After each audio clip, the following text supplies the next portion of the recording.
Halo semuanya, Bapak, Ibu, Oma, Opa, teman-teman OMK, dan pastinya adik-adik Bina Iman yang luar biasa. Gimana kabarnya hari ini? Senang banget rasanya saya sebagai pemandu lingkungan kalian bisa kumpul bareng dan menyapa kalian semua di momen spesial ini. Hari ini kita bakal membedah sebuah paparan visual yang keren banget tentang tema bulan katekese liturgi hari ke-18. Topiknya adalah komuni, persekutuan dengan Kristus dan sesama. Paparan ini sengaja dibikin supaya kita bareng-bareng bisa ngeliat gimana sih caranya supaya iman yang kita hidupi di dalam gereja bisa benar-benar bernapas dan terasa di luar tembok gereja. Penasaran kan? Yuk langsung aja kita mulai. Nah, sebelum kita ngobrol lebih jauh, coba deh kita renungin pertanyaan satu ini. Pernah nggak sih kepikiran, apakah cukup jadi orang Katolik yang super rajin ke gereja, mungkin selalu duduk di barisan paling depan tiap hari Minggu, tapi pas pulang, kita sama sekali nggak kenal sama tangga sebelah rumah? Ini tuh kayak dilema klasik yang sering banget kita hadapin. Apakah identitas Katolik kita itu otomatis berhenti pas kita keluar dari pintu gereja? Pertanyaan ini nih yang bakal jadi kompas kita buat benar-benar memahami apa sih makna persekutuan yang sebenarnya. Oke, untuk menjawab itu, mari kita masuk ke bagian pertama kita. Kisah bimbang Pak Suko. Jadi ceritanya gini, ada seorang ketua lingkungan namanya Pak Suko. Beliau ini lagi ngalamin yang namanya konflik prioritas. Sesuatu yang mungkin Bapak dan Ibu di sini juga sering ngerasain ya. Gimana cara ngebagi waktu antara sibuk pelayanan di gereja, ngurusin kerjaan, dan urusan masyarakat. Nah, suatu ketika tiba-tiba beliau ini kepilih jadi ketua RT sama warga. Reaksinya udah pasti bimbang, dan awalnya beliau nolak keras. Ngerasa tanggung jawabnya terlalu berat lah. Tapi cuma perhatiin apa yang terjadi pas hari Minggu. Waktu lagi misa, seakan-akan kebetulan, beliau dengar bacaan Injil Yohanes yang langsung bikin batinnya bergejolak. Puncaknya itu pas doa syukur agung. Waktu lagi hening setelah terima komuni, tiba-tiba ada dorongan kuat banget di hatinya. Beliau disadarkan kalau imannya itu nggak boleh dipisah dari tanggung jawab sosialnya di masyarakat. Singkat cerita, berbekal dorongan itu, Pak Suko akhirnya mantap ngambil keputusan buat nerima tugas jadi ketua RT. Dari cerita Pak Suko tadi, coba deh kita lihat dua sisi yang sebenarnya saling melengkapi ini. Di satu sisi, kita butuh banget yang namanya keheningan doa. Ini kan momen intim banget waktu kita bangun relasi personal dan menyambut tubuh Kristus. Tapi di sisi lain, harus ada aksi nyata sosialnya. Buat Pak Suko, jadi ketua RT itu bukan sekedar urusan duniawi yang lepas dari imannya loh. Malah, itu adalah cara beliau jadi perpanjangan tangan Tuhan sendiri. Kedamaian yang kita dapat pas komuni itu justru seharusnya mendorong kita buat bergerak dan dinamis di tengah masyarakat. Hal ini membawa kita ke bagian kedua, Ekaristi dan panggilan sosial. Tahu nggak sih, ajaran inti gereja kita itu sebenarnya udah menjawab banget pergulatan hatinya Pak Suko tadi. Kuncinya ada di kutipan Injil ini. Barang siapa makan dagingku dan minum darahku, ia tinggal dalam aku dan aku di dalam dia. Ini dari Injil Yohanes bab 6 ayat 56, ayat yang sukses bikin hatinya Pak Suko tergerak. Sederhananya gini, kalau kita beneran mau tinggal di dalam Tuhan, hidup kita itu nggak bisa cuma muter-muter di diri kita sendiri aja. Tubuh kita, tangan kita, pikiran kita, semuanya harus jadi perpanjangan kasih Tuhan di lingkungan RT dan RW tempat kita tinggal.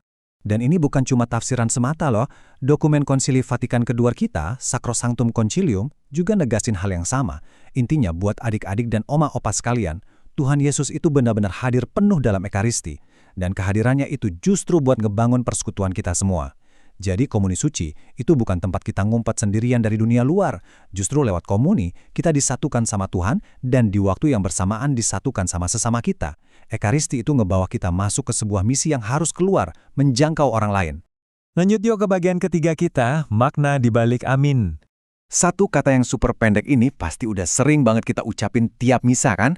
Tapi jangan salah, beban spiritualnya itu luar biasa berat.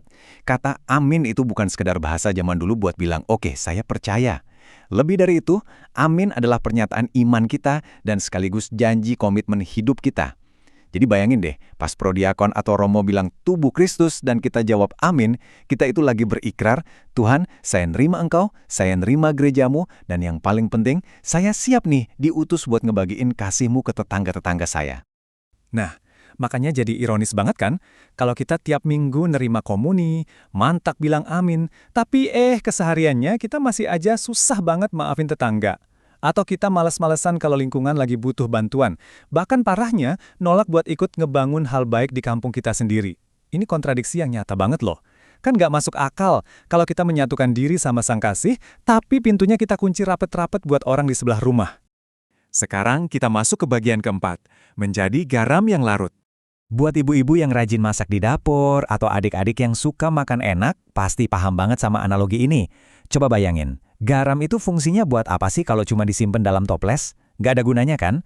Garam itu baru beneran berguna waktu dia dicemplungin ke kuah sayur, terus dia larut, bentuknya hilang, tapi rasanya nyebar bikin sedap sekuali. Nah, gitu juga Ekaristi memanggil kita. Kita ini dipanggil buat jadi garam, jadi terang, jadi ragi. Kita harus berani buat nyemplung dan larut ke dalam masyarakat kita, hadir di sana, dan kasih rasa kasih Tuhan buat mereka. Dan akhirnya kita sampai di bagian kelima, aksi nyata di lingkungan kita. Terus gimana dong cara ngubah teori indah tentang Ekaristi ini jadi aksi nyata di lapangan? Gampang banget kok, kita mulai dari yang simpel. Langkah pertama, coba deh mulai rajin hadir kalau ada undangan rapat warga RT atau RW. Jangan biarin kursi keluarga Katolik selalu kosong dan cuma diisi nyamuk. Langkah kedua, tunjukin kepedulian.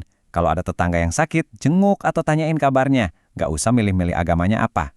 Langkah ketiga, rajin-rajinlah ikut kerja bakti kampung. Ingat ya Bapak Ibu, gereja yang hidup itu nggak nunggu semuanya serba sempurna. Gereja itu dibangun pelan-pelan lewat kesediaan kita semua buat turun tangan dan peduli sama sekitar. Sebagai penutup obrolan kita hari ini, saya mau ninggalin satu pertanyaan buat kita renungin bareng. Gimana sih cara Anda buat jadi ragi di lingkungan tempat tinggal Anda minggu ini? Yuk kita ubah iman kita jadi aksi nyata. Saya tantang nih Bapak, Ibu, dan teman-teman semuanya. Coba deh nanti bagikan cerita atau pengalaman aksi kasih sekecil apapun yang udah kalian lakuin minggu ini di grup WhatsApp lingkungan kita. Biar cerita-cerita itu bisa saling menginspirasi dan nguatin kita semua. Makasih banyak ya udah setia menyimak paparan ini sampai akhir. Selamat merayakan persekutuan, selamat melebur dan jadi garam yang larut di masyarakat. Berkah dalam,